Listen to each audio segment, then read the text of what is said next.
calling Elvis. Their skill, their focus, and their intent. You know, it's like, and sometimes it doesn't even matter how long they've been in practice. Sometimes the screwy ones have been in practice for years and years, and they never knew that it was an art that was supposed to evolve and be refined as time went by.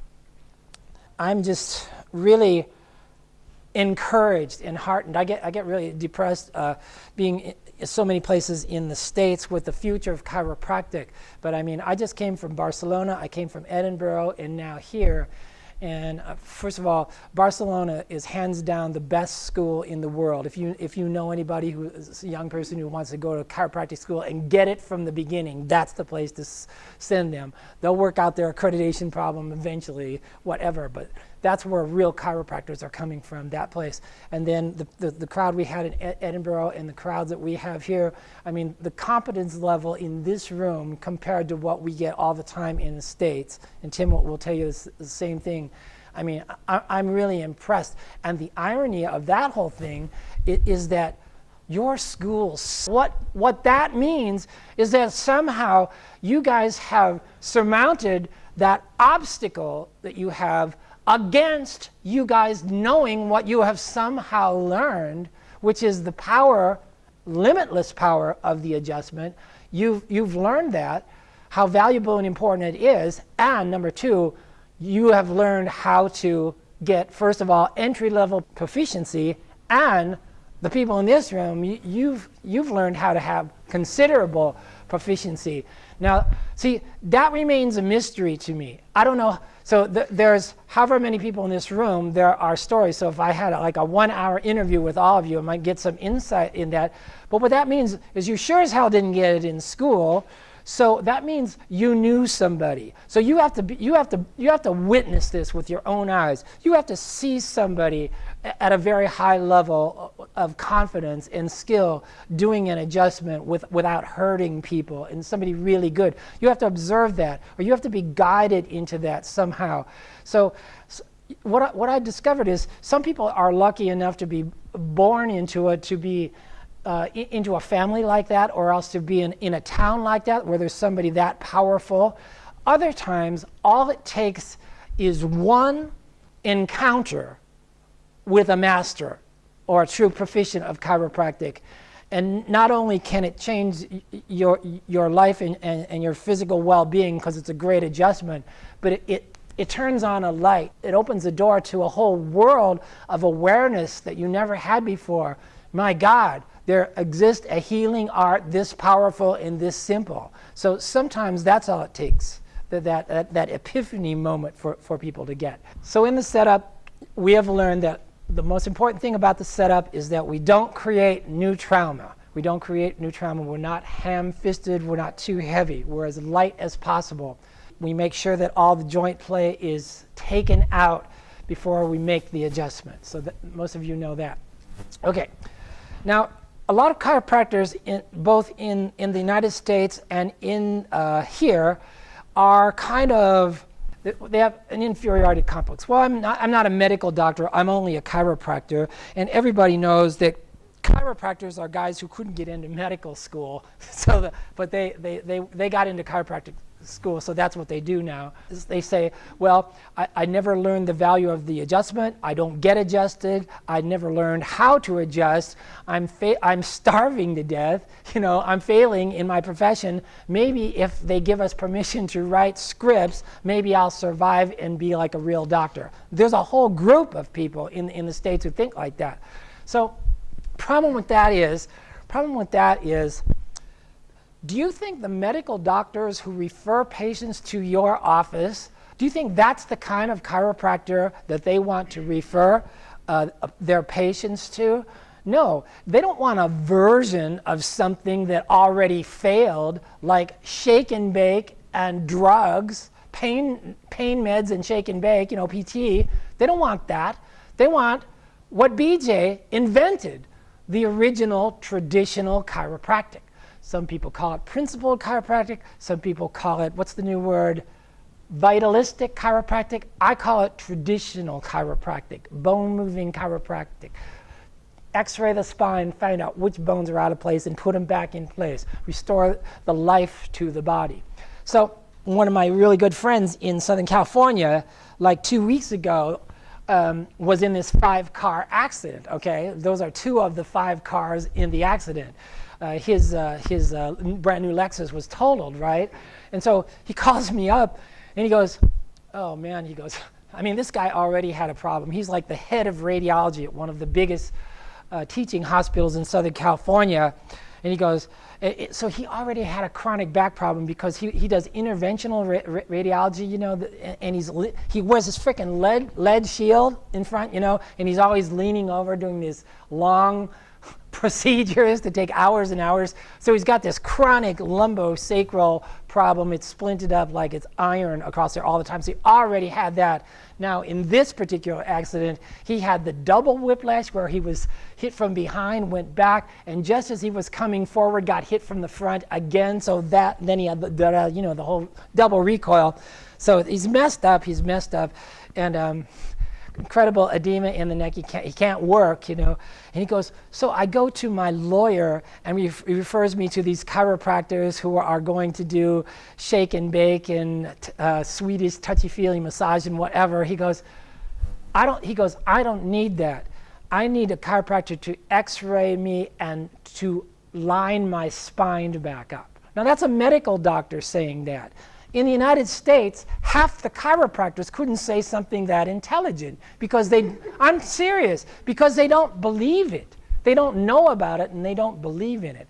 So I was just wanting to share that story with you because it kind of like is indicative of the respect due to our profession. And actually, it's not necessary that we have this inferiority complex. This inferiority complex is something that comes from inside our profession. The medical profession really does not look down on us. Either they don't know anything at all about us, or else they do know something about us and they will refer us patients. We have tons of clips about Bruce Lee. We talk about Bruce Lee in martial arts because there's such a parallel, such a close parallel between refining the adjusting skills of chiropractic and refining the skills of martial arts. In any art, the fundamentals are always first. And anytime you're wondering about how to improve any art, you know, if you're an electric guitar player, you go back and practice the pentatonic scale in all 5 positions 3 hours a day with the metronome. I go to Saigon every year and I teach English in one of the English schools, one of the big English schools over there. And I just walk into a class and these kids, you know, they can read and write English, but they can't speak it. They speak it terrible. You can't even understand them. And they're afraid to actually try it. And I say, look, if you want to speak English, you must learn to make 1 million mistakes. Make 1 million mistakes, and then you can speak English. And then I'll make them read something, and I go, nope. You made a mistake. Good. Only 9,000 to go. It's like that. The 1 million mistakes things. Okay. So in practice, we have our daily regimen of practices. Starts with exercises, palpation, sit-ups, adjustments. Yeah, right, that. Does the UK need chiropractic? I mean, that is... You guys are so fortunate here. You guys are so fortunate here because it's kind of like confusing. It's kind of like nobody's driving the bus here, you know? Okay, I got to tell you this story. You know, Tim mentioned David, the dude that we met. I got to tell you this story. I'm still processing it because it affected me so much. But okay, so like I've known about the schools in Europe for a long time because I've been to most of them. I've lectured at most of them. I've seen the way these students are taught that, you know what they're taught? They're taught that anybody who has a big practice or sees a lot of people must be exploitive. Must be exploitive. If he's making money and sees all these patients, he must be exploitive. And they're very condescending about it. And they're teaching their kids to spend 40 minutes with a patient doing core assessments and all this other extraneous stuff that has nothing to do with chiropractic. How can you have a practice spending 40 minutes with a patient? It's ludicrous, right? So anyways, I have this idea about, okay, so I knew about this thing about all the schools en masse, they reject the existence of subluxation. That's like, I'm thinking, well, the reason for this must be these monstrous ogre-like cretins who run the GCC and are completely controlled by the medical profession, who funnels money into the schools and make this anti-chiropractic sort of policy where we're going to trivialize and marginalize and dilute the chiropractic profession into what we see. And so that's why it's so amazing that you guys are here and that you guys have survived this. So anyway, I write about this because, you know, I'm not political. I'm too stupid to be political. And so this is the impression that I've always had of the GCC. This, like, we're in Edinburgh last week, right? And so here we are there, and, you know, we did this seminar just like we're doing this, and like Ross McDonald, you know, the head of the chiropractic society up there, he's attended the whole day seminar, and at the end of the seminar he goes, well, you guys come and have dinner with us. We go, okay. And he goes, yeah, the head of the GCC is going to be there. And I'm like, what? And I go, Ross, isn't he going to be offended by anything that we've said here today? Because you know how we talk. We're very direct. And he looked at me and he said, no, not at all. And I go, bring him on. So we went to dinner with that guy, and one thing led to another, you know, and it's Scotland, so they have a lot of Scotch up there. Guy David, he's not just in the GCC, he's the freaking head of the GCC. He's the big kahuna. I was like really quiet during dinner, and then the Scotch started flowing, and suddenly the question came out. Well, what do you think is wrong with the profession in the UK? And I go, well, let's start with the schools, David. You know, and I just let him have it. And Ross gives this look to his wife, like, oh shit, you know, and then Tim chimed in, and we were not. But here's the thing. This guy is a barrister. He was one of the most sophisticated, elegant, worldly wise people that I've ever met. I wasn't prepared for this guy at all. No matter what you said, you just say a few sentences of it. Not only did he understand completely the idea you were trying to express, but he was suggesting the next three corollaries from that. That's the kind of guy that he was. So he is the head of the GCC, but he's like a government, a very high government official. I guess they go from one thing to another. He used to work at the UN. He has this incredible resume. He's traveled all over the world. Suddenly he finds himself, well, why don't you be president of the GCC for a while? Of course he's not a chiropractor. He's a lawyer. He's an attorney.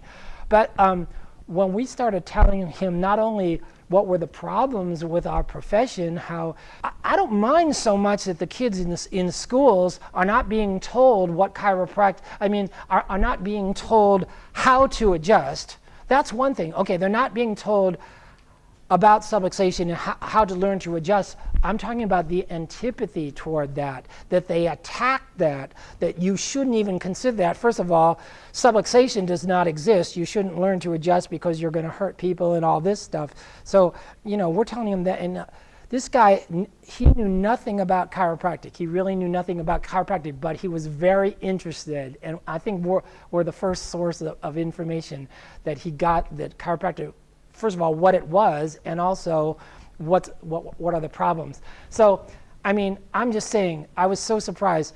We actually, as a profession, I see this guy as an advocate for our profession, and so I don't really see him as the guy who spearheaded this movement throughout the UK, throughout Europe, where all the schools in Europe suddenly threw out the concept of subluxation.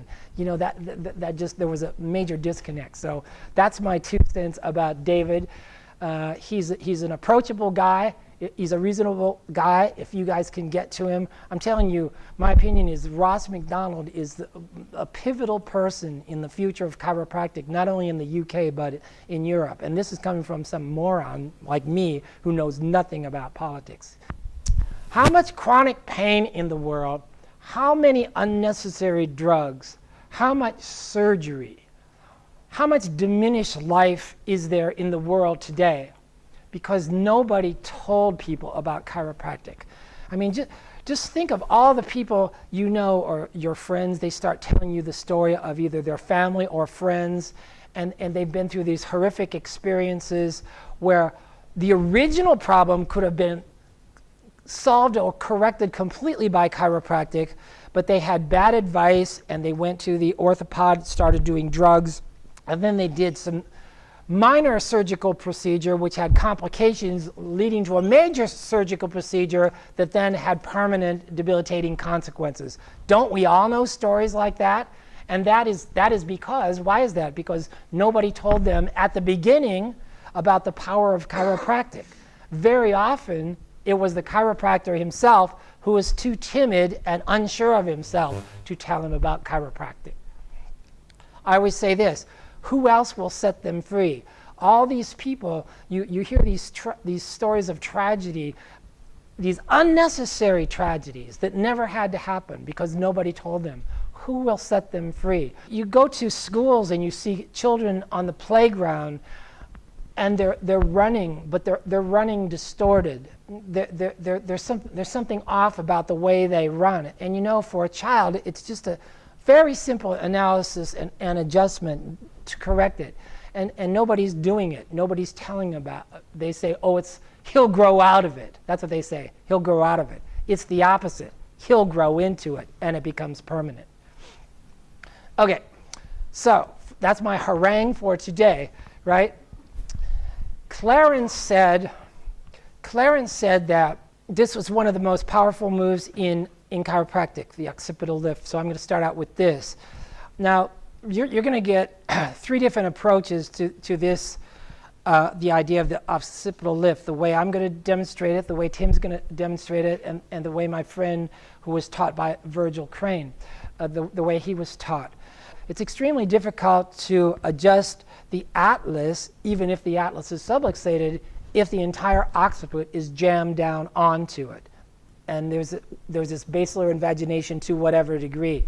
So this is Clarence described this as the most powerful move in chiropractic. When I first got out of school, I got a job in Ohio as the associate to this guy who he was seeing about 300 a week, and he was just burned out, and so he turned the whole thing over to me, and I didn't know anything, and but there was this technique back in the 90s. It was called, and they had a special table. It was called the inertial extensilizer. If you look that up, it sounds like something out of Star Trek. But if you look that up online, you can still find it. What it was a regular table like this, and it had like perforated holes at the hips, and then they had like these rubber sticks with a peg in the bottom, and you stuck two of these rubber pegs here in order to lock the person's hips in on the table. Understand what I'm saying? So then the person is lying supine here, and then you're at the upper end of the table. You're going to stretch them out, and then you're going to do the occipital lift, right? I worked for static clinics in Palermo for the first 2 years when I got out of school, and there was this marathon runner from Canada there, and I was the only one that he would let adjust him, and this is the way that I adjusted T12 doing this. If you can adjust T12 or L5, then you really know that you're doing it right. You have the rhythm and timing right. I think a lot of you have seen this done. I think a lot of you do it yourself, but I'm going to start out by demonstrating it my way. So I need a volunteer who would donate. Come on, Doc, put your stuff down. Okay, lie face up there, and exactly perfect. So if they put their feet up or down, that's what they want to do. And then I want their head to be even with the top. So come up 1 inch right there. That's where it is. Okay, so it's like always, your fingers are like a butterfly, extremely light. Come up from the neck. Come up from the bottom of the neck. And then you're getting an idea for the side of involvement. Okay. the suboccipital fibers, taut and tender fibers. And the way Clarence tells us to do this is, one of the ways is to make your hand into a funnel like this. And we're going to start at T1, C7, and we're going to put our hand either side of it, and we're going to drag the neck up until the occiput becomes locked right in here in this V, and it's locked and can't go any further. The occiput can't go through there. Understand? So we're going to go like this, drag it up. Okay. Now, with the other hand, it's going to be an under the chin stabilization. And now this is the place where you lose a lot of people. They're going to go, oh no, he's going to screw up my TMJ. He's going to ram my condyles and screw up my dental work or whatever. So 60-40, 70-30, you get numbers like this. But I'm just telling you, you have to, this is where intention, totally. You have to focus on this. It is the vast majority of the force is coming through this hand, through the hand that's below. And the hand that's up here, it's just a stabilization hand. The primary force is coming from the drive hand, the lower hand. Now, you know, that guy, his name was Rolla Pinnell back in the 80s and 90s, who had those pegs locked in. It was really cool, you know. It really did lock you in. This is kind of slippery. Although the good thing about this is this table is really heavy, so the table's not going to drag. But this won't work on a portable table or a light table because you'll just drag the table. Okay, so I'll stop talking and just do it. So come along the bottom of the neck, slide it right up. Now the occiput is locked in. It's locked in. The occiput cannot go through that V in my hand. Then I'm going to put 30% just to stabilize. And then I'm going to, okay, now wait a minute. Doc, flatten out your knees. Straighten your legs. I'm going to use my body weight and pull back. And when I see his feet move, I got it. And then, without losing an inch, just like Bruce Lee said, without losing an inch. This is a lot of this is pecs, and it's also upper body, and it's also a rhythm. It's really as hard as you possibly can and as fast as you possibly can to pull up really fast. That's the entire line of drive, I to S. That's it. So it's very, very simple. Now, the mistakes that people make when they're learning this this technique that are really annoying is the okay, now I got it, and a one, because the person is already anticipating, you know, and they're like, oh shit, he's gonna screw my head up. Again, you can practice it so you feel where that tension is, but don't go from there. Then take your hands away and start again. When you are really going to do it, take your hands away and do the whole thing all in, you know, 2 motions. Tension, don't move. Do you see that? Okay. You doing both condyles at once? Yes. Yes. You can when you get better at it. But this is the way you start. Both condyles at once. That's a really good question. Okay. So you're cured now. Give me one more person. You. That was a great adjustment. I hope it was good for you too. Oh, okay. Did you hear that? Like L1? A bit higher, but like T12? Yeah. See, that's how you know 2 things. You know that the patient actually trusted you enough to relax that much, and you caused some traction in a mid-thoracic disc or something like that. Yeah, so that was a great one. So now you're cured now. Thank you so much. Okay, now what I want to do here is we're going to do doctor-patient again. So you're the doctor and you're the patient. Is that okay? Okay, so please lie face up.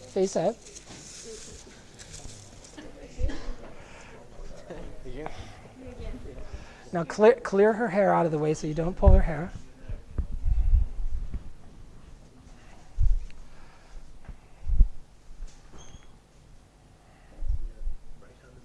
Yeah, you're right-handed, right?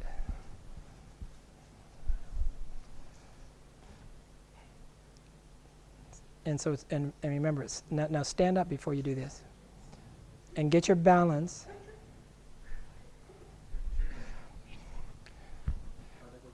Yeah, and what I want you to do is first traction it and get all the tension out, and then let go completely and start over.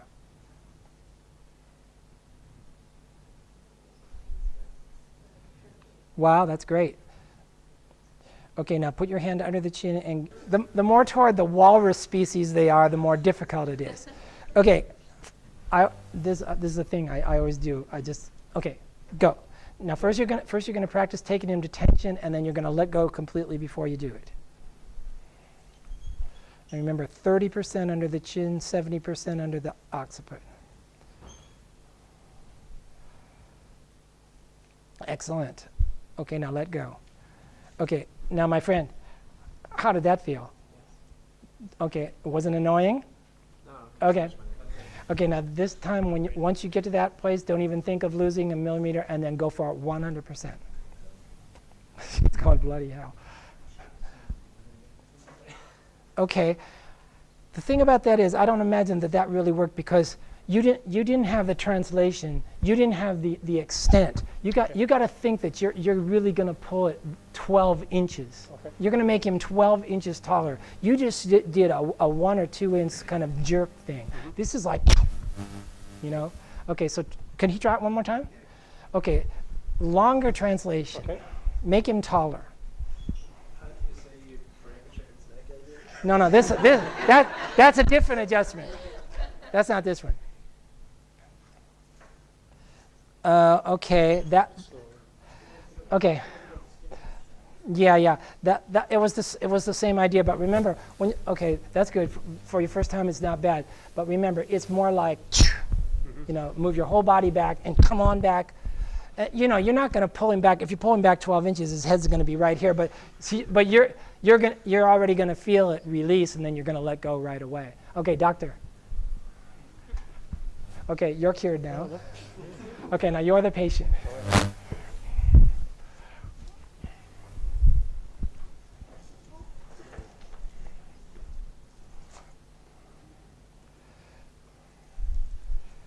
Remember, it's only 30% here. And first take him to tension. Perfect. Now let go. Now let go. Did that feel pretty good? Yes, okay. Okay, now this time you're going to get there to tension, same thing. Then don't even think about moving, and then bring his head back to here. Ready, and excellent. This guy's a killer. Okay, how was that? Yeah. Now, did that release on you? Okay. I didn't feel any release. It just felt like a stretch. Okay, but I mean, you did everything right. You did the power, you did the translation, and you did the tension. That was really good. Okay, you'll be next. You two. So we're ready.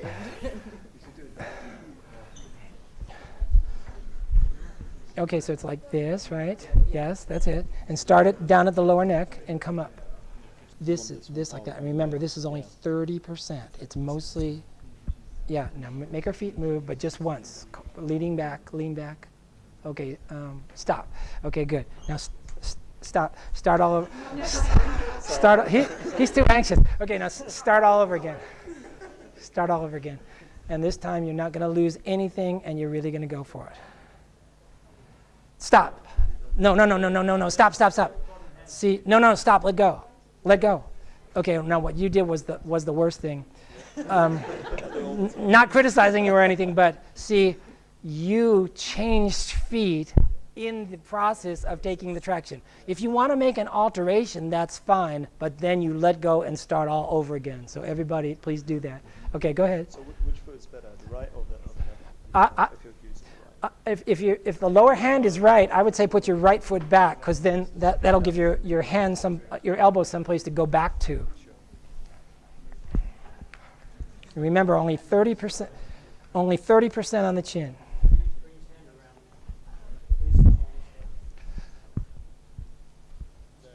No, it's perfect. That's exactly it. That's perfect. Good. Okay, that was good. It was just really slow. And how did that feel? Excellent. Do you think it released down there? Wow. Well, so then that was good. But to get the occiput, you would need a lot more speed. My friend. Yeah, just quick. Stop. Let go. What did he do? Yes. Okay, so that's okay. But when you back off, the rule is you have to start all over again. Okay? Now really do it and do not let up. Okay? Did he let up?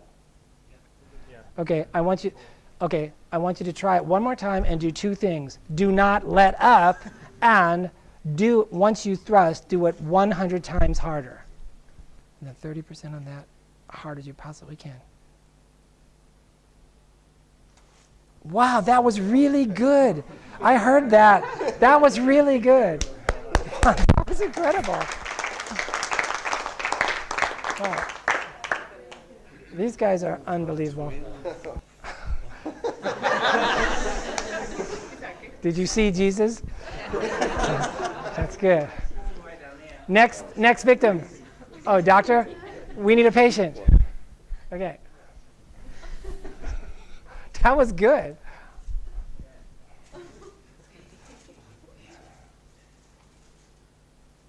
Okay, that's your practice. The feet moved, right?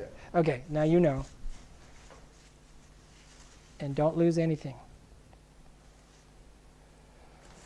Did he back off? And I heard it. Yeah, that was really good. You guys are way too smart. Okay, two more. Okay, yeah, right. 22. Yeah, you're right. I'll go to a 10 tail. Okay, ready? And now get serious about it.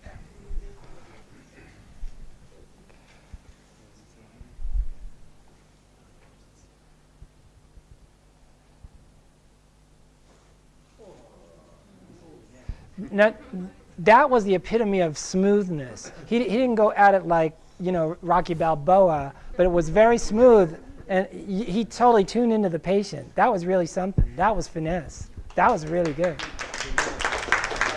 These guys are unbelievable. You didn't have by translation I mean the distance. You only thought about moving his head 1 inch. Think about moving his head 1 foot. Okay, really. Well, practice that. Practice this with the right hand. Coming back. There it is. Yeah. Just like that, yeah.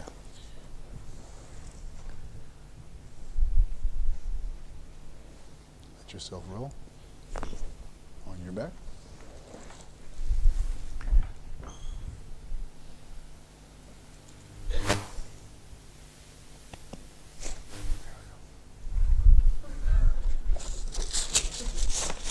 Very good. Young lady.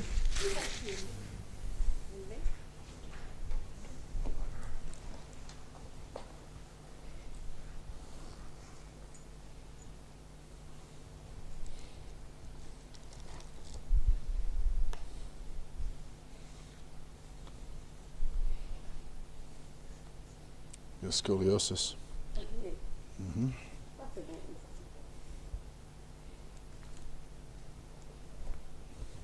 Lay on this side, sweetheart. Turn and face me. There's a curve down here. So we're going to go the apex of the curve. Gentle.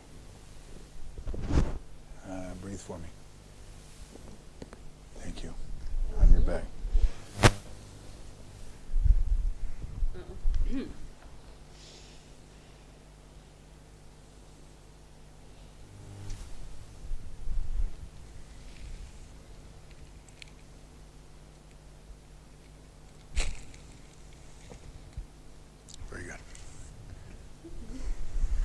Very good.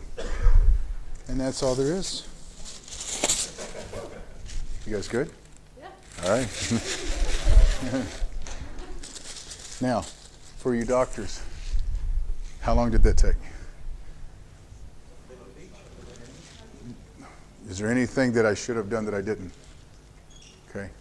And so what should have been added to those visits?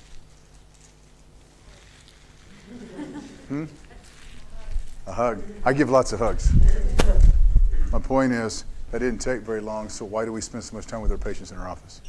Right? You guys good? Any questions? Just go with it. It's good. Yes? Yeah, and that's what I'm getting ready to go into now. Yeah. Yeah. So if you guys are ready, we're going to go ahead and start with thoracics, go into lumbars, and hopefully have some time for extremities. And then more cervicals if you like. And I've got a couple of cervical things too. So here's the thing. I need a thoracic patient. Okay, glasses. Everybody's going to get it. All right, listen, I'm not going to spend a ton of time with thoracics because most everybody understands it. I will tell you this. Again, I'm very, very opinionated about things. I do not like drop tables. I don't even know how this thing works. But I will tell you, slam, slam, slam. No one likes it. The doctors might like it because they feel like they did something, but I promise you, your patients don't. Every day I have a new patient comes in that went to somebody with drop, and they said they scared me. This table's loud, it slams, and you can't feel a bone move appropriately if it's the table slamming. So I don't like it. And these tables are hard, but I will tell you, the first thing you do, what I'll do is when I come up here, traps, his right trap is a lot more in spasm. And so then you start looking. So my palpation, we're not going to get into this. You guys practice. What did I say earlier? Let your hands listen. Yeah. So when I come in here, it's right there. So here's the thing. Learn your facets. You got a lumbar curve, thoracic curve, cervical curve, right? As your curve changes, so does the facet lines. If at all possible, down in the lumbars, I always do skin contact. Now, someone asked me this now. I will, if I'm going to do all three areas, which I rarely do, I typically, well, I don't say rarely. Majority of my visits are three segments. Probably let's say 50% are three segments, 25% are two segments, and 25% is one segment in the practice. So there are many patients that come in and all they get is a fifth lumbar. That's all they have. I mean, why would you do anything else? So with him, and here's the thing. I want you guys to look at this. You can see it. Look at how everything's up. See how high? Is it right here? It's right there. So I'm going to come in. I'm going to use my hand, my piezoform, for contact. So I'm getting everything out of the way. Then I set it. I didn't manipulate the whole back. I come right in there and adjust through the facet line, right? Stabilize with this hand so it's not moving over. So I'm holding. It's like that. Yeah. Thoracics are really, really easy. Now, anyway, because I think it's important. When you go from T12 to about L2, right here, this is the most gentle area in the entire body that you work with. All I have to do is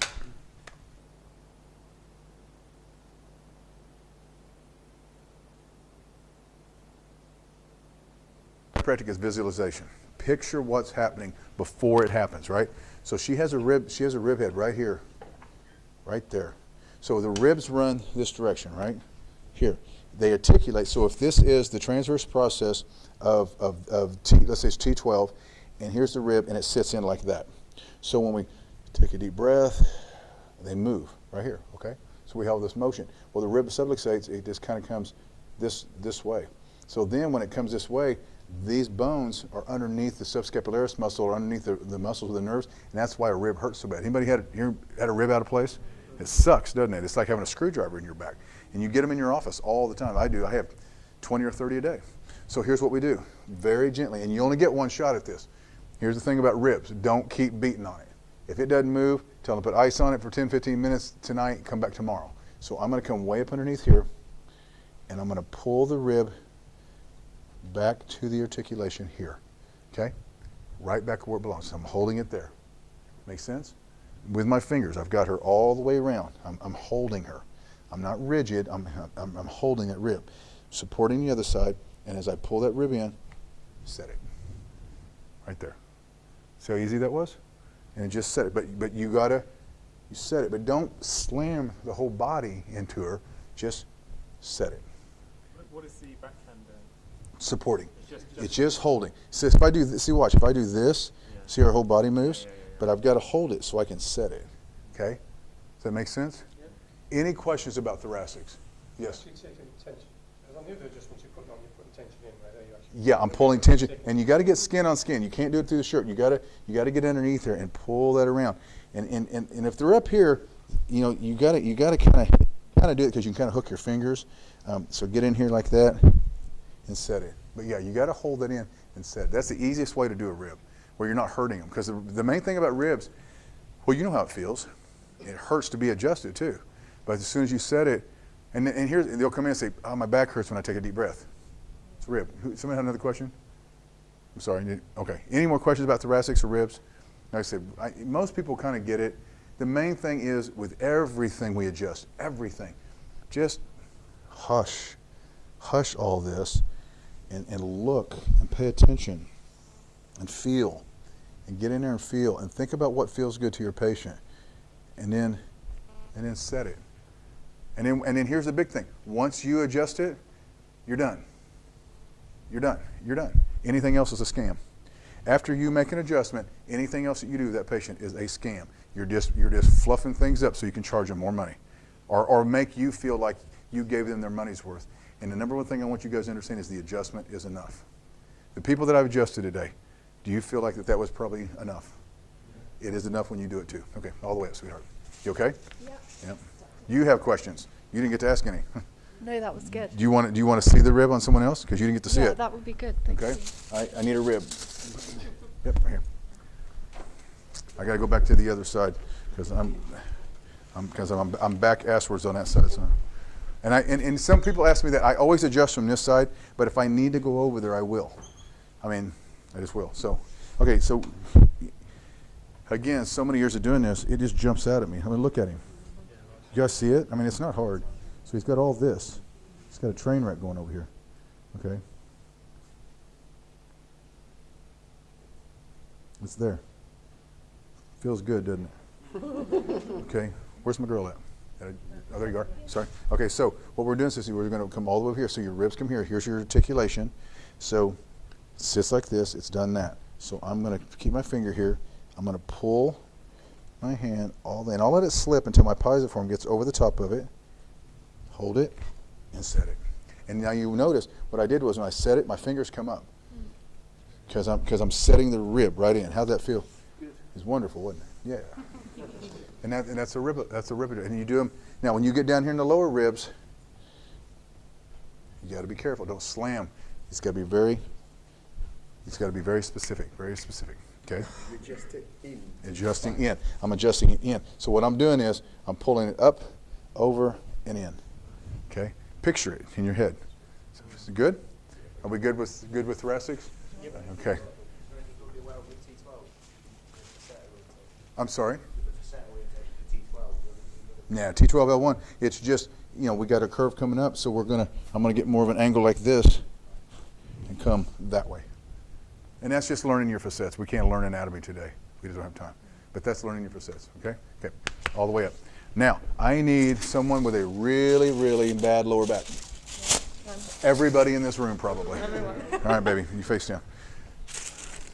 We're all chiropractors. We all are train wrecks. Okay, so first thing I notice, look at the way she's laying. Look at this hip compared to that hip. See how it's all going this direction? Yeah, this is the kind of stuff we look for. And we take an X-ray. Okay, so she's got a couple of things. She has a sacrum. She has a sacrum that's kind of, it's kind of went like this, up here, but the fifth lumbar is also an issue right here. So I'm going to show you fifth lumbar adjustment, okay? Now, here's the most important thing, well, one of the most important things about its patient placement. Now, I don't know how you all were taught, but if you were taught like they teach in the States, you were taught wrong. So lay on your side. Now, here's what most people do. And this is why we have these moving headpieces. So they lay them right on their shoulder, and they pull the headpiece up. Who does that? Everybody does that. Come on, admit this, okay? So they put them on the shoulder, and they do this, and they bring this up, and they do like this, and they put here. And so when you go to adjust, you put their hand on your shoulder, and then you crawl way up here like that. Does that all look familiar? Yeah. Wrong. So let's redo this. Now, instead of on the shoulder, off the shoulder, much more comfortable, isn't it? Mm-hmm. Okay, doesn't hurt at all. You don't have to med with a headpiece. You don't have to move it back and forth. Saves you time. But no one likes to lay on their shoulder, especially with bad shoulders. Second, is it more comfortable if I do this or that? Yeah, but that's what happens, doctors. You come in and you're adjusting, and even girls, you're up here and you're pushing on that shoulder. Women don't like this at all, and especially if they got bad shoulders. So here, I got you. I'm holding her hand. We got this, okay? So now we're going to bring this up. I'm going to bring it a little closer. I got too much crap in mine. That's okay. So what I'm going to do is I'm going to hold here. And you let your patients in the beginning know you're going to feel like you're falling, but I got you, okay? So we're going to come all the way over. Very gentle. I put my finger just kind of like this, like that, and we're going to come all the way over, okay? Now my knee is going to touch her knee here. And then I'm bringing her down with my leg, and I'm supporting. So see, I have her. She can't fall. This other knee is right here. There's no way she could fall off here. But I'm holding her here. Now look where her fifth lumbar is. It's right there, not way over there. So now I'm adjusting here. See the difference? See how that's not going to hurt me? This right here, you will not be able to do very long. It hurts your shoulders, and it's not effective. And this right here is not too uncomfortable, is it? Okay, so fifth lumbar is right there. Piezoform, you should be able to adjust the fifth lumbar just like you do an Atlas or anything else. I'm going to come in, make my contact, little traction, and set it. Just the fifth lumbar is the only thing that moved. Okay? Make sense? The line of drive is P to A. Line of drive is P to A with superiority. I lift up, and I'll show you a third lumbar here more than that. Now, and I'll show you that in just a second. You okay? Okay. I want to do something else with her too since she's here. She also has that sacrum. Okay. So I adjusted the lumbar, but I'm also going to bring that sacrum back around. So what we have to do is we have to get underneath the hip to the sacrum. So I will always tell my girls, especially in the beginning, this is a little weird, but I've got to get to it. Most of them don't care. I mean, any patients that endometriosis, ovarian cysts, any hormonal problems, any cramping, anything like that, after childbirth, or you talk to your patients, it's the sacrum, it has to be adjusted. So what I'm going to do is I'm going to come right underneath, and I'm making a contact on top of the sacrum here, and set it right there. Moved big, didn't it? Yeah, that's been needed for a long, long time. Yeah, and then all the way up. When you help them up, I always help them this way. Good, and up. Very good, you're welcome. Okay, I need somebody with a third lumbar. Anybody?